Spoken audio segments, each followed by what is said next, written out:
Hi guys, it's Sue, your Not So Crafty Crafter. Welcome back to my channel.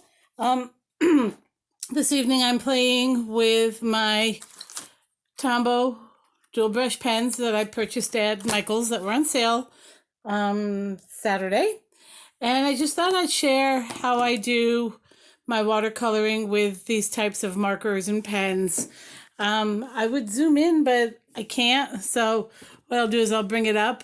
I am using, the lighting in here is bad. That's actually not orange. It's a light pink. Wow. I am actually using Strathmore Vision watercolor paper, and I'm using the smooth side. And then I just stamped my image, which is from this stamp set. It's from a kit from May 2019. It's the Simon Says Stamp Delicate Flowers stamp set from the kit from May. And then I just stamped it with my Gina K black amalgam ink, which is waterproof.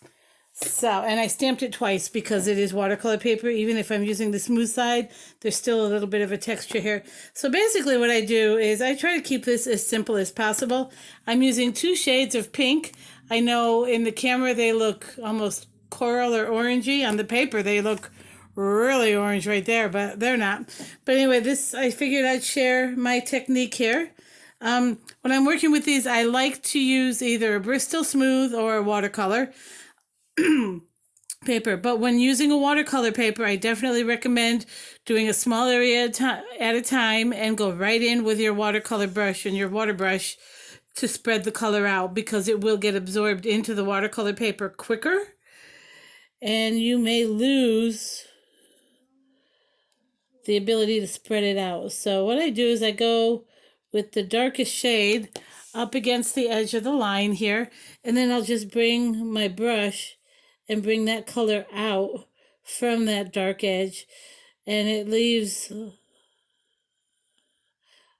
room for some shading, and you get to the edge of the flower and it's lighter, and just kind of spread that up. See right there, you can see where it's shaded along the edge. Sorry for the shadow. It's getting late and I don't have my lights on in front of me, just in back of me. So I'm sorry. Not my best idea, I guess. But then I'll just go ahead and do the same thing here. Go right up against that edge and then go in with my watercolor brush and spread that color out just a little bit. This is the easiest way I find to watercolor a large image like this.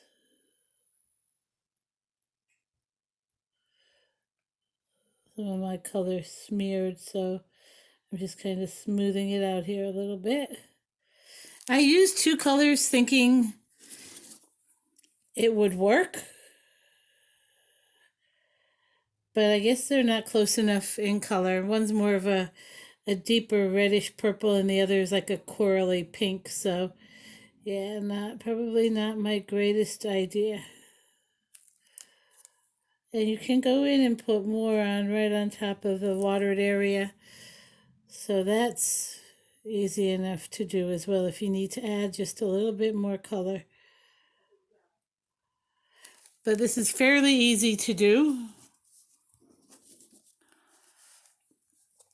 And I can remember watercoloring in high school. We had to take art when I was a freshman in high school. And at that point, I wasn't really an artistic person, I didn't think. And out of all the things that we did, watercoloring was my most favorite. Working with clay and trying to do stuff with oil paints. And I just loved the free flowing form of watercolor. And it's just so much easier for me, I think, to work with. Now, I didn't necessarily like my art teacher because I put a lot of work into something, and she actually told me it was ugly. We had to make a cover. Well, the cover came out okay. We had to make a sketchbook and then do one drawing a week. And I did an eggplant, and I thought that eggplant came out perfect. But apparently it did not.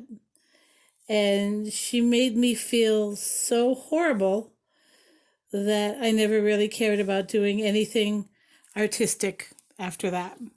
So it took me till I was in my 50s to figure out, well, maybe I could try and do something. So there we go. I'm going to try and move. There we go. So my body is out of the way and you can see the light. I'm going to try something here. And if it's a fail, it's a fail, and you get to see that. I'm going to take this same color and go over some of this area here with this darker shade, because I'm just not liking the two together. I thought they would work, but they did not.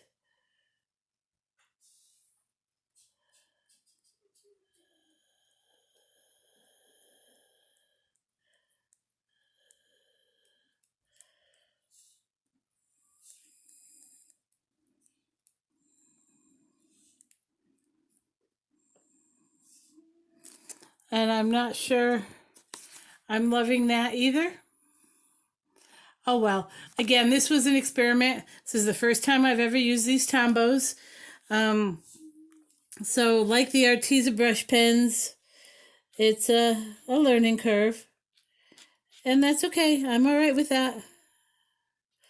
Just gives me another reason to break them out from time to time after work and play with no actual end game in the plans. Oh no, that's not bad. That's a little darker. Yeah, still you can still see the orange under there from the coral. So I guess in the end I will restamp this and try it again later. But that's my technique on how I do my watercoloring with brush pens. And this is Bria Reese. I got this in the alcohol marker section. And I really like this brush pen. I have several of them, different types of tips. So yeah, look for these in Hobby Lobby. They weren't that expensive. I think you get 2 to a pack. So those are my favorite to use. And I guess that's all I have for now. If you watch my intro to my video channel, you'll see where I talk about sharing the good and the bad, the perfect and the imperfect, the stuff that turns out well and the stuff that doesn't. This is very clearly a video about something that doesn't turn out well, but I'm okay with that. All right, that's all I have for tonight, friends. Have a good night, enjoy your week, and we will talk soon. Bye-bye.